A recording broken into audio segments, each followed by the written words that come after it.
নমস্কার। শিল্পীর স্বাধীনতা বা অধিকার নিয়ে ইদানিং বেশ একটা চাঞ্চল্যের সৃষ্টি হয়েছে। আলোচনা হচ্ছে, রাজনৈতিক বিতর্ক চলেছে। একটা গণতান্ত্রিক দেশের পক্ষে এটা স্বাস্থ্যের লক্ষণ। এখন প্রশ্ন হচ্ছে যে এই যে বাক স্বাধীনতা, এটা আমার মনে হয় সীমাবদ্ধ শিক্ষিত মানুষের মধ্যে, সেটা সুশিক্ষিত বা কুশিক্ষিত যে দলই হোক না কেন। এখন এই মানুষের সংখ্যা বড়জোর আমাদের দেশে 20%। বাকি একটা বিরাট জনসংখ্যার প্রায় মৌলিক অধিকারই নেই। খাদ্য, বস্ত্র, বাসস্থান। এখন আজকের আলোচনায় আমরা চেষ্টা করব শিল্পীর স্বাধীনতা, বাক স্বাধীনতা এবং মৌলিক অধিকার, গণতান্ত্রিক অধিকার, এইসব নিয়ে স্বল্প পরিসরে একটা আলোচনা করার। আজকে আমাদের মধ্যে রয়েছেন দুজন শক্তিশালী লেখক, মল্লিকা সেনগুপ্ত ও সন্দীপন চট্টোপাধ্যায়, এবং বিশিষ্ট শিল্পী শ্রী বিজন চৌধুরী। সন্দীপনদা, আপনাকে দিয়েই শুরু করা যাক। আপনার কি মনে হয় যে এই যে শিল্পীর স্বাধীনতা, এটা এর একটা বিশেষ কোনো রকমের সংজ্ঞা রয়েছে? আমি একটু তোমার ভূমিকা থেকে শুরু করছি। একটা হলো যে ওই 80% লোক নিয়ে যেটা বললে, পুনরুক্তি না করে বলছি, গণতন্ত্র বলতে কিন্তু বাকি 20% যে মাইনরিটি, ওই 80% লোক সম্পর্কে অস্কার ওয়াইল্ড বলেছিলেন জনসাধারণের শিল্পের কোনো প্রয়োজনই নেই, তারা শিল্প বাদ দিয়ে বেশ ভালোই তাদের দিন কাটবে। সত্যি কথা বলতে কি, আজকে আমাদের ওই 80% জনসাধারণের যা কাটছে, যারা টিভির সামনে বসে আছেন, তারা তো আর শিল্প দেখছেন না। বেশ আছি, দিব্যি আছি বাবা। আজকে যদি পাশের চ্যানেলে একটা সিনেমা হতো কি খেলা হতো, সেই শিল্পীর স্বাধীনতা নিয়ে কি আলোচনা হচ্ছে এ নিয়ে ওই 80%-এর একজনও পার্টিসিপেট করতো না। কিন্তু এই সত্ত্বেও ওই 20% বাকি লোক কি বলছে সেই সম্পর্কে আগ্রহ থাকলে তবেই পূর্ণ গণতন্ত্র হতে পারে। এবং ওই 20% লোক কি বলে থাকে সেটা তারই যেন আমরা প্রতিনিধিত্ব করতে এসেছি, এইখানেই হচ্ছে ব্যাপার। এখন কথা হলো যে জনসাধারণের যে জিনিস তক্ষুনি দরকার নেই, তাকেও আমি একটা দুটো ইংরেজি শব্দ ব্যবহার করে ফেলবো, তাকেও স্পন্সর করা জনগণের, সরকারের কর্তব্য। হয়তো তখনই তার প্রয়োজন নেই। আমি একটা কথা বলি সন্দীপনদা, এই যে জনগণের শিল্পের যে অধিকার, এটা তো ঠিক কথা নয় যে আছে। তার কারণ আমাদের যে বিরাট যে লোক সংস্কৃতি, যে ফোক ট্রেডিশন, সেখানে তো সাধারণ মানুষের শিল্প করেছেন। হ্যাঁ, এটা তুমি বললে, কিন্তু আমি যেটা বলছিলাম সেটা হলো, যেহেতু তুমি বলেছো যে অবশ্যই এইভাবে তর্ক করে ওই জন্যই কিছু হয় না, খালি ধুলো ওড়ে, জুতা আবিষ্কার আর হয় না।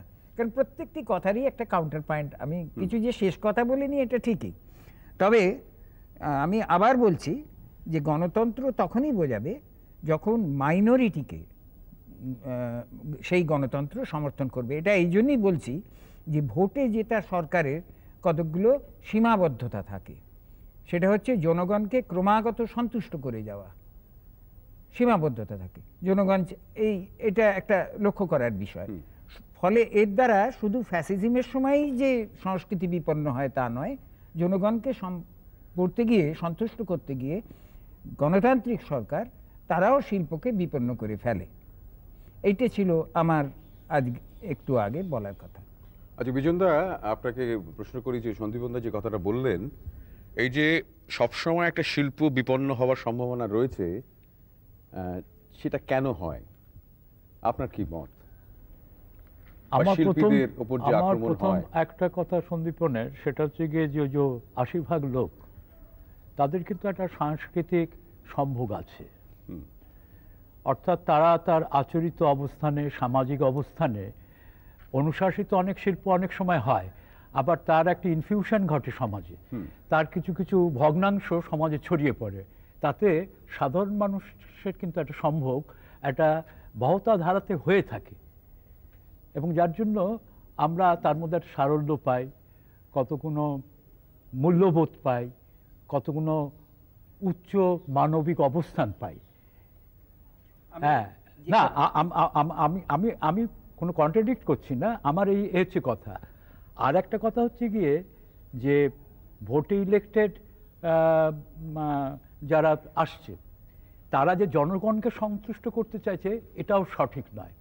অনেক ক্ষেত্রে তারা তাদের যে অবস্থান, রাজনৈতিক অবস্থান বা তাদের যে মতবাদ বা তার মতবাদ, হ্যাঁ, সেটাকেও কিন্তু তারা অনেক সময় জনগণকে কেয়ার না করে তারা সংগঠিত শক্তি হিসেবে হামলার অবস্থায় নিয়ে যায়। হ্যাঁ, সুতরাং তারা জনসাধারণকে কেয়ারও করে না, কারণ তাদের একটা সংগঠিত শক্তি কিংবা ভোটের একটা সংখ্যাগরিষ্ঠ অংশ হয়তো তারা কোনো সময় পেয়েছে, সুতরাং তাদের আস্ফালনটা আরও বেড়ে যায় এবং তারা কিন্তু ৮০% সাধারণ যে মানবিক অবস্থান সেটাকে কেয়ার করে না। এইটা হচ্ছে আমার বক্তব্য। সুতরাং তখন শিল্পীর উপরে উন্নত বোধ কিংবা যে একটা নতুনভাবে দেখতে চাইছে তার উপরে সেটা হামলার রূপ নিয়ে আসে। তার মানে তারা কখনোই চায় না সচেতনভাবে শিল্পী জিনিসটাকে বিশ্লেষণ করুক বা মানুষের কাছে পৌঁছে দিক।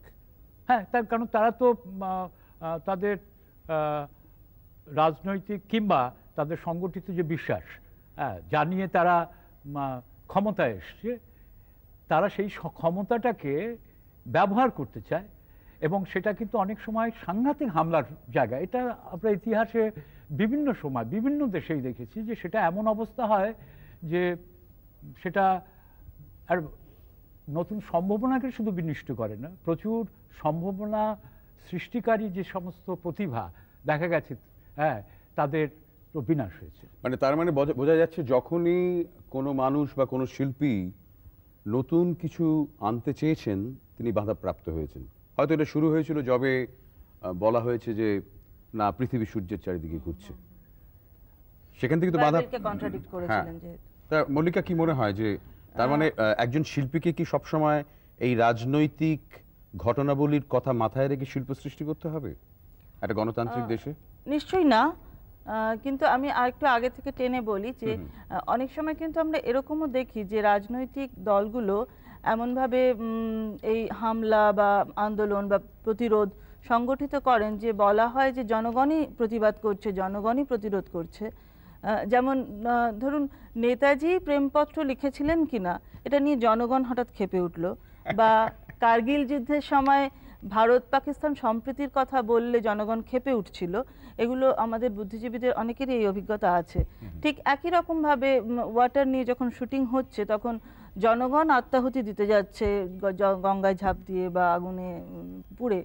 তো এই যে জনগণকে ব্যবহার করা, বিধবা বিবাহ আন্দোলন বা সেই অবস্থান সম্পর্কে কিছুই জানে না এবং তারা এই স্ক্রিপ্টগুলো পড়েনি, এই বক্তব্যের মাথামুন্ডু তারা জানে না, অথচ তাদের এইভাবে তৈরি করা হচ্ছে। এটা একটা দিক। আর আরেকটা আমার জিনিস মনে হয় যে কতগুলো ব্যাপার আছে যে জনগণেরও, মানে আমাদের সমাজের আমাদের সকলেরই হয়তো মজ্জায় মজ্জায় এমন কিছু কুসংস্কার, কিছু অন্ধবিশ্বাস, রক্ষণশীলতা ঢুকে আছে যেগুলোর মধ্য দিয়ে মানে প্রত্যক্ষ না হলেও পরোক্ষভাবে অনেক বাধা কিন্তু তৈরি করে জনগণ সচেতন বা অসচেতনভাবে। মানে যেমন আমি নিজের অবস্থান থেকেই বলি যে যখনই আমি দেখি যে কোনো মেয়ে একটু প্রথা ভেঙে সিনেমা বানাচ্ছে, ছবি আঁকছে বা কিছু লিখছে, কিছু করতে চাইছে, তখনই দেখা যায় যে একদল জনগণ খুব রেড়ে করে ওঠে এবং যেন সর্বনাশ হতে চলেছে। তো অন্যান্য অনেক ব্যাপারে জনগণ খুব খোলা মনে দেখে, হ্যাঁ, কিন্তু মানে নানা রকম বাণিজ্যিক সংস্কৃতি, নানা রকম কিছু নাচ গান সবকিছুই তারা খুব স্বাভাবিকভাবে মেনে নিচ্ছে। কিন্তু একটি মেয়ে যখন কোনো প্রতিবাদের কথা বলছে শিল্পের মাধ্যমে বা একটু প্রগতিশীলতার কথা, তখনই জনগণ খুব রেড়ে করে উঠছে। এই যে পরোক্ষ একটা প্রতিরোধ তৈরি হয়, এটাও আমার খুব আশ্চর্য লাগে আর কি। তার মানে এটা তো প্রমাণ করে যে আমাদের গত 52 বছরের স্বাধীনতার পরেও মানুষকে সেই শিক্ষার স্তরে নিয়ে যাওয়া যায়নি। না, অবশ্যই না। একজন শিল্পীর অধিকারের কোনো সীমারেখা নেই, তিনি সৃষ্টি করেন নিজের আনন্দে, কাজে তাকে আমি কি করে সীমা দিয়ে চিহ্নিত করব? শিল্পী কি যথেচ্ছাচারিতা স্বেচ্ছাচারিতা করতে পারেন?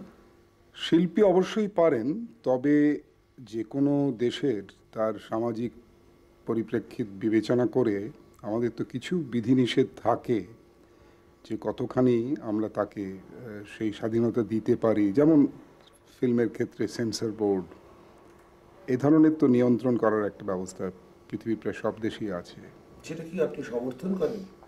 সেটাকে আমি সমর্থন করি। যেরকম লেখা নিয়ে হয়েছে, শুধু তো ছবির ব্যাপারে নয়, চিরকাল ধরে লেখা ব্যান্ড হয়ে আসছে, আমাদের বাংলাতেও হয়েছে। আর এই তো আমরা রুশদির ব্যাপার চোখেই দেখতে পাচ্ছি, আমাদের সমরেশ বসুর বিবারে হয়েছে, রাত ভোরের বৃষ্টিতে হয়েছে বুদ্ধদেব বসু। বিভিন্ন সময় আমরা দেখেছি যে শিল্পী স্বাধীনতায় হস্তক্ষেপ করা হয়েছে। প্রত্যেকবারই আমরা দেখেছি যে এই হস্তক্ষেপ মানুষ মানেনি। এটুকুই সুখের বিষয় যে যারা সত্যি সত্যি শিল্পবোদ্ধা, যারা শিল্পের জন্য শিল্পের কাছে আসেন, তারা শিল্পী স্বাধীনতায় হস্তক্ষেপ করেন না।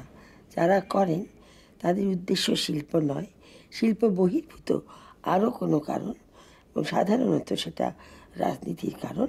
স্বাধীনতার সঙ্গে যুক্ত থাকে স্বেচ্ছাচারী হয়ে ওঠার একটা প্রবণতা।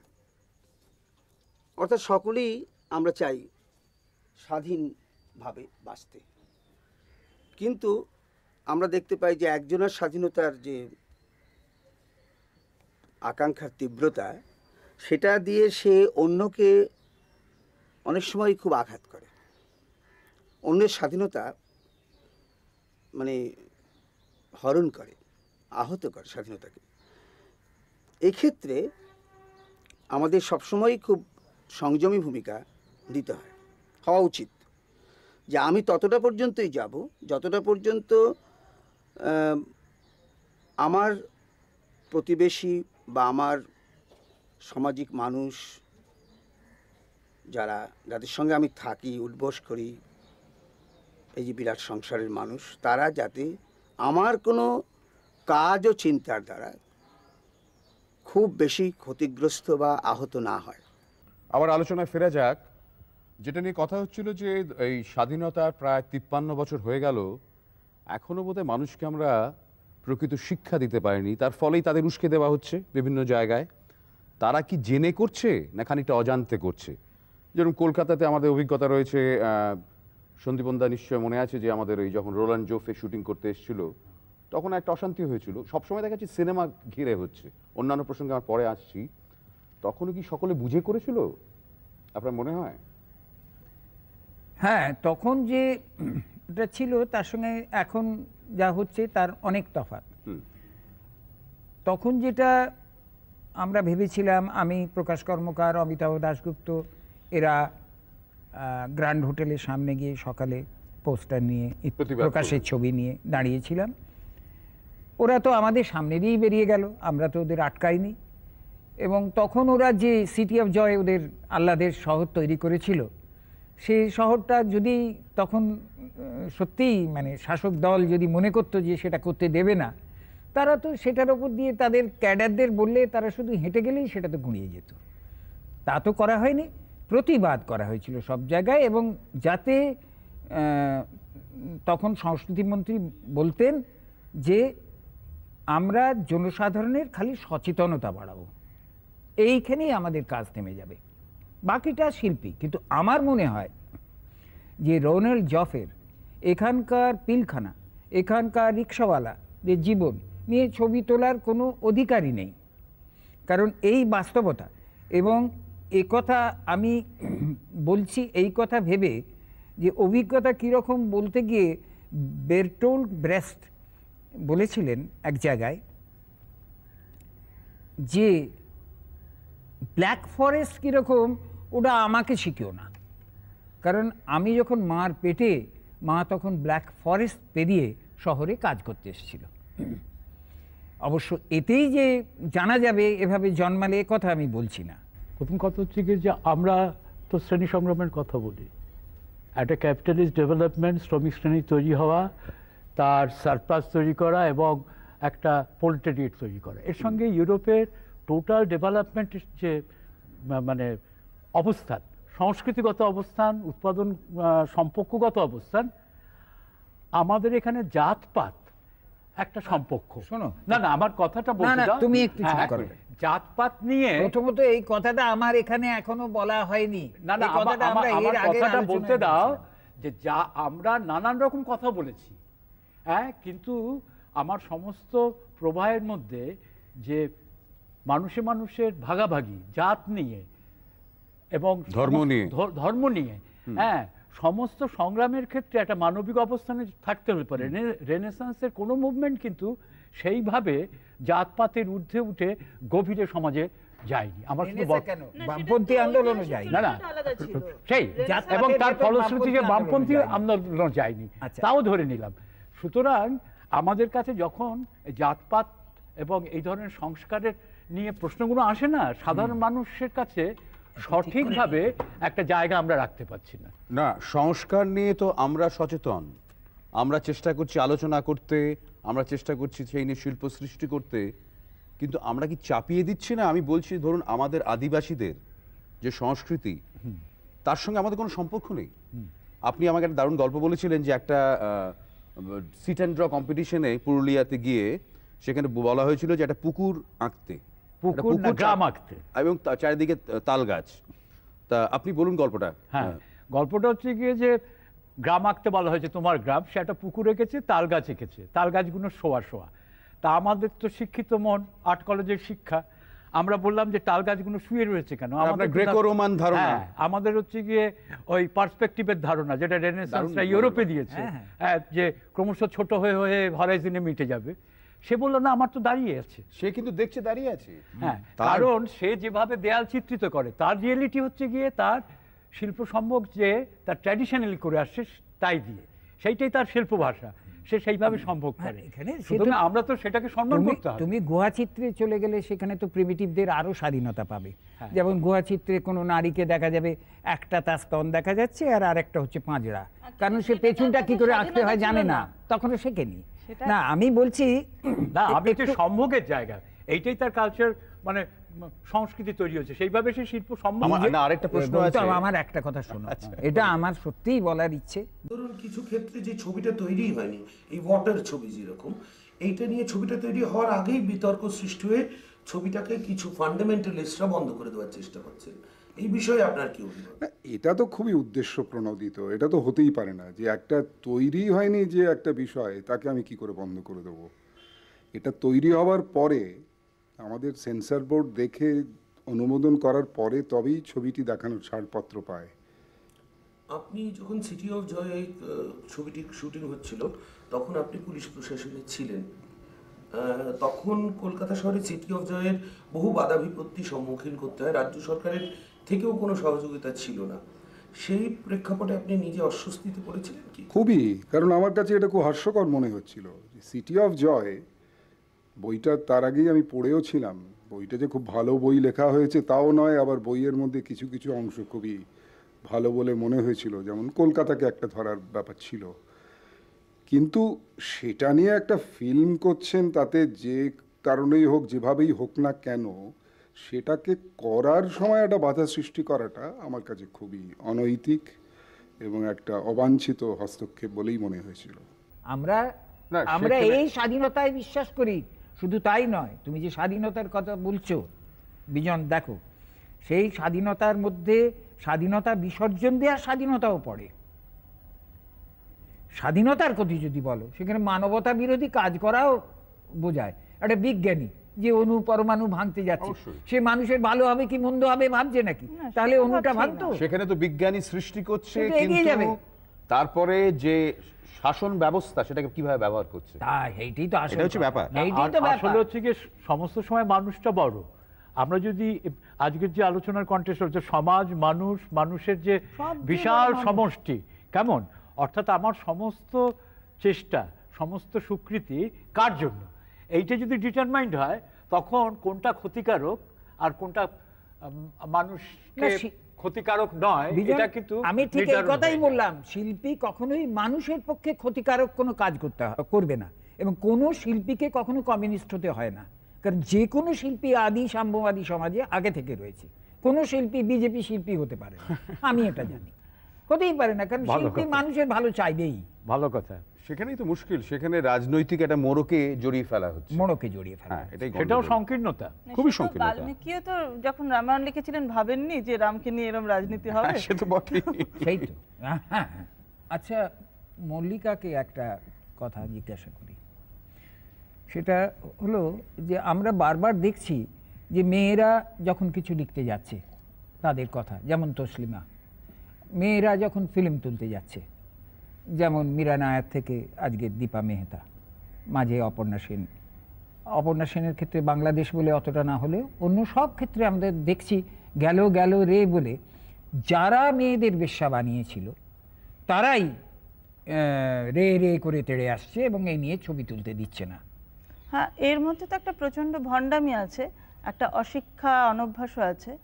এবং ঘটনাটা হচ্ছে যে মেয়েরা যতদিন খুব মধুর মধুর কথা বলতো, ভালো ভালো কথা বলতো, প্রেমের কথা বলতো, রোম্যান্টিক কথা বলতো, ততদিন সবারই খুব পছন্দসই ছিল।